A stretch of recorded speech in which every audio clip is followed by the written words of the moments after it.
হাসরের মাঠে একজন মানুষ জাহান্নামের ফয়সালা হয়ে যাবে, জাহান্নামের দিকে যায়, বারবার শুধু পিছনের দিকে তাকায়।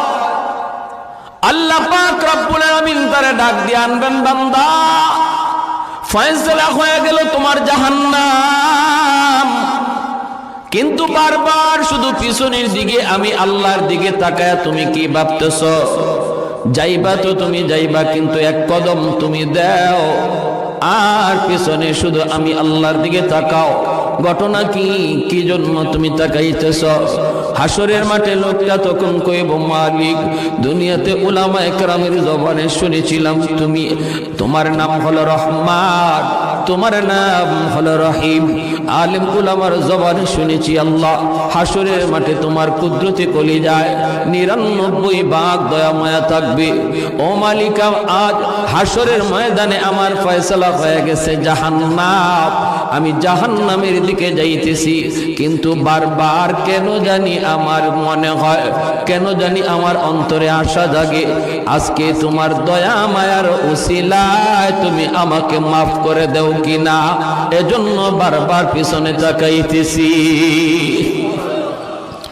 আল্লাহ পাক ফেরেশতাদেরকে বলবেন, ফেরেশতারা আমার বান্দার কথা আমি আল্লাহর কাছে বড় ভালো লাগলো,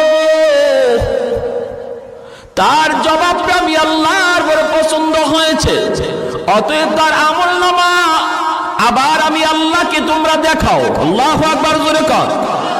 যেই আমলনামা ওজনের কারণে নেকির পাল্লা হালকা, গুনার পাল্লা ভারী, আর তার ফয়সালা হয়েছে জাহান্নাম, ওই আমলনামাটা আমি আল্লাহ আবার নিজে দেখব, নিজেরই চেক করব। রব্বুল আলামিন তার আমলনামাটা নিজেই তিনি খুলবেন, খুইলে আল্লাহ পাক বলবে, বান্দারে ওই যে দেখা যায় আমলনামা আল্লাহ পাক ঘুরাইতেছে, কোন উসিলায় আল্লাহ তারে মাফ করবে আল্লাহ খুঁজতেছে, পাতা উল্টায় আর আল্লাহ উসিলা তালাশ করে। হঠাৎ করে মালিক কয়, বান্দা ওই যে দেখা যায় পশ্চিম সাতগাঁও নূরে মদিনা, এমনই মনে করেন কোন এক মাহফিলে তুমি বসা ছিলা, এই মাহফিলে তুমি কেন বসা ছিলে এত ঠান্ডার ভিতরে? কি ছিল সেখানে যাওয়া তোমার উদ্দেশ্য?